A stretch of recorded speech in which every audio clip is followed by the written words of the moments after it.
So, what is a show and share? As I mentioned, we are running these as a series of online events for people to come together around Barnet Citizens Assembly to do a few things. To find out more about the Citizens Assembly, to hear more about what we've done in the different sessions that are taking place, and it's also an opportunity for you to ask any questions. So as I'm just going to go through and talk about the session that we did on Monday, the 20th of March, please do keep yourself on mute and feel free to introduce yourself in the chat. It's always nice to know who's joining us and who's in the room. And you're also welcome to post any questions that come up in the chat at any point, and we'll do our best towards the end to address them. We have around 45 minutes, up to 45 minutes scheduled for this session, so hopefully we'll get through everything in good time. So first of all, an introduction to Barnet Citizens Assembly. And we do this at the start of every show and share just to give a little bit more information because we don't assume that you come knowing all about what it is we're doing. But essentially a Citizens Assembly is something that brings together a group of randomly selected everyday people to learn, to deliberate and to make recommendations together. In this Citizens Assembly, we're bringing together 40 members of the community from across Barnet, who were randomly selected by our recruitment partner Sortition Foundation, who sent out invitations to 8,000 households across Barnet at the end of December, early January, and from that 40 people that are broadly representative of demographics of the borough were selected. The main question that the Assembly is focusing on is this one here. It's Barnet has declared a climate emergency. What more can we do together to make Barnet more sustainable now and in the future? So that's something that's going to be at the fore of our minds as we're going through these sessions, and it's something that participants are continuously reminded about.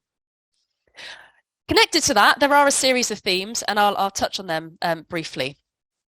Another thing that it's worth knowing is that we are evaluating the process, and Middlesex University are our evaluation partners. They actually came to this session for the first time on Monday to complete the first survey with the participants, and they're currently in the background reviewing the results of that work. It's also good to tell you a little bit about what happens after the Assembly, I think, at this point. So we're really conscious that we don't want this process to just end at the date of the final session, but we know that there's lots of opportunities to keep people involved, keep people engaged, and to bring the wider community around the recommendations that come out.